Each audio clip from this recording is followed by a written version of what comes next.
আসুন আমরা যে বাণী শুনবো সেই বিষয় হলো ক্ষমার বাণী। ওই যে দায়িত্ব দিয়েছে তার জন্য ঈশ্বরকে ধন্যবাদ জানাই। আসুন আমরা বাক্য খুলি। লোক লিখিত সুসমাচার 23 অধ্যায় 34 পদ।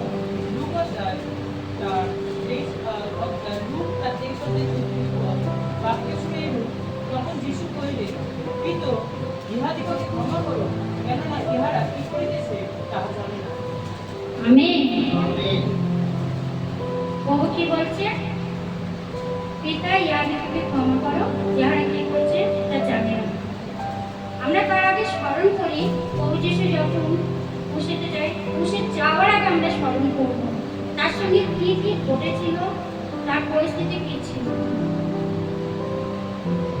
যখন রোম সৈন্যরা প্রভু যিশুকে সেই গেথসেমানি বাগানে ওখানে ধরতে যায়, সেই প্রভুকে ধরে নিয়ে এসেছিল যিশুকে, তখন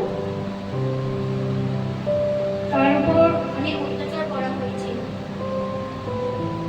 তাকে কেটে দেওয়া হয়েছিল, তার বস্ত্র খুলে নেওয়া হয়েছিল, তাকে উলঙ্গ করেছিল। এমনকি রোম সৈন্যরা কি করেছিল, তার মুখটাকে ঢাকা দিয়ে তাকে মারাও হয়েছিল, আবার অপমান করেছিল।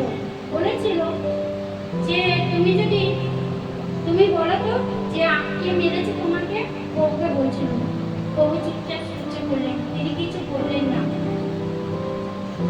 ফরিসীরা অনেক প্রভু যিশু নামে বদনাম দিয়েছিল, তাকে মিথ্যে চক্রান্ত করে তাকে ফাঁসানো হয়েছিল প্রভু যিশুকে ধরার জন্য, কারণ প্রভু কোনো দোষ নেই। কেন পিলাত, এরাও প্রভু কোনো দোষ দেখতে পায়নি। কিন্তু ফরিসীরা এতটাই চেঁচাচ্ছিল, এতটাই বলছিল তাকে খুশি দেওয়ার জন্য, তখন সেই পিলাত, ওরা কি করেছিল, ফরিসীরা হাতে তুলে দিয়েছিল। তখন তার উপরে অনেক অত্যাচার হয়, তার মুখে থুতু দেওয়া হয়, তার মুখে ঘুষি দেয়, তারপরে তাকে 39টা চাপের আঘাত করে।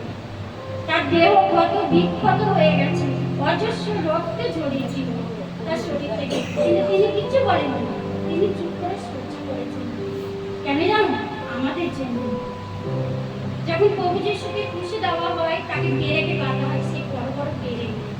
তিনি যখন ক্রুশে ওঠেন, যন্ত্রণা তার জীবনে কি হচ্ছে একবার অনুভব করুন। ওই দেহ কত বিক্ষত, তার অজস্র রক্ত ঝরছে, তাকে পেরেকে বাঁধা হয়েছিল, তার সেই যন্ত্রণা। কিন্তু তিনি সেখান থেকে কি করলেন? পিতা, ইহাদিগকে ক্ষমা করো, যারা কি করছে জানে না। আমাদের প্রভু কত প্রেমময়, কত ক্ষমাবান ঈশ্বর। তিনি পিতার কাছে আমাদের জন্য প্রার্থনা করছে, বিনতি করছে, যাতে এরা ক্ষমা পায়। সেই জায়গায় আমরা ছিলাম। আমরা আমাদের পাপ ভারকে তিনি বহন করেছেন, আর তার ধার্মিকতা বস্তু আমাদের তার পবিত্র রক্তে আমাদের পাপকে ধুয়ে দিয়েছে।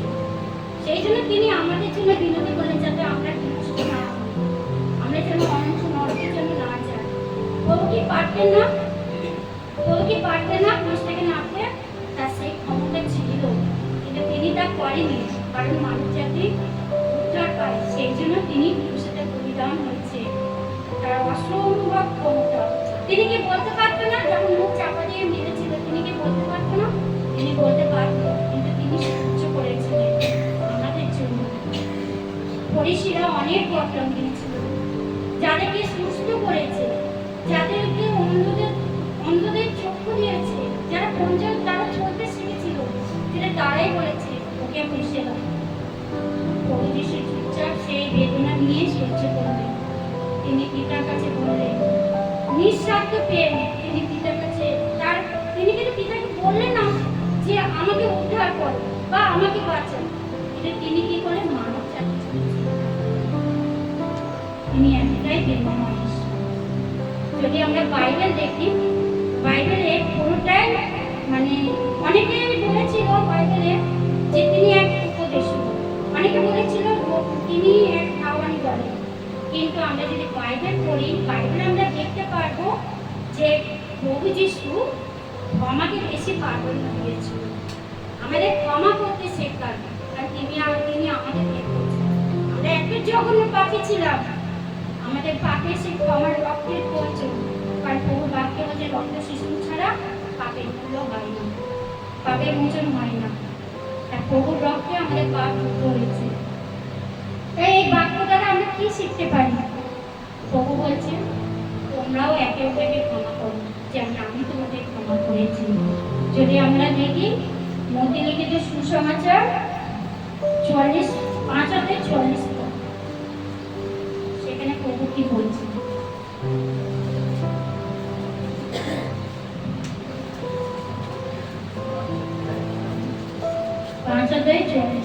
প্রতিদিন সুসমাচার আর 5:44 বাক্যে শুনেই কিন্তু আমি তোমাদিগকে বলিতেছি, তোমরা আপন আপন শত্রুদিগকে প্রেম করিও এবং যারা তোমাদিগকে তাড়না করে তাহাদের জন্য প্রার্থনা করিও।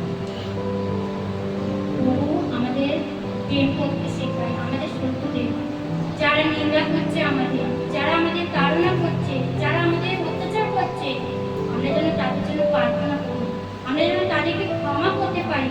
কারণ প্রভু আমাদের ক্ষমা করতে শিখিয়েছে, আমাদের তাদেরকে ভালোবাসতে শিখিয়েছে। প্রভু এটাই ইচ্ছা। আরেকটা আমরা বাক্য পড়ব, এফেসীয় 4:32। এই যে সবাই পড়ো একটু।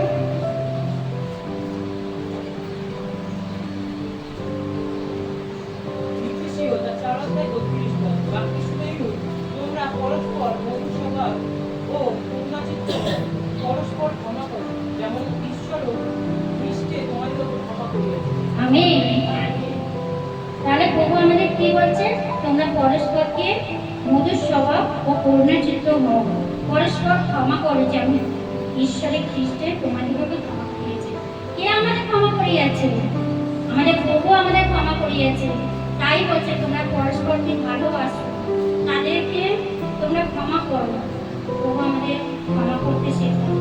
বলেছে তোমার এক গালে চড় মারো, কে যদি তোমার গালে এক গালে চড় মারে তুমি তাকে আরেকবার বাড়ি দাও। মতি 5:43 আছে। সব জায়গায় প্রভু ক্ষমা করতে শিখেছে। আর তিনি শুধু মুখে বলেননি, তিনি যেমন মুখে বলেছেন সেমনি কাজও করে দেখেছে। সেমনি আমরা যেন মুখে না বলি, আমরা যেন কাজও করতে পারি। কারণ আমাদের জীবনে দ্বারা যেন ঈশ্বরের গৌরব হতে পারে। প্রত্যেকটা মানুষ, আমাদের শত্রুরা, আমাদের প্রতিবেশীরা, তারা আমাদের জীবনে দ্বারা যেন ঈশ্বরের গৌরব করতে পারে, ঈশ্বরকে যেন জানতে পারে যে সত্যি এরা ঈশ্বরের সন্তান। হালেলুয়া। ঈশ্বরের ধন্যবাদ হোক।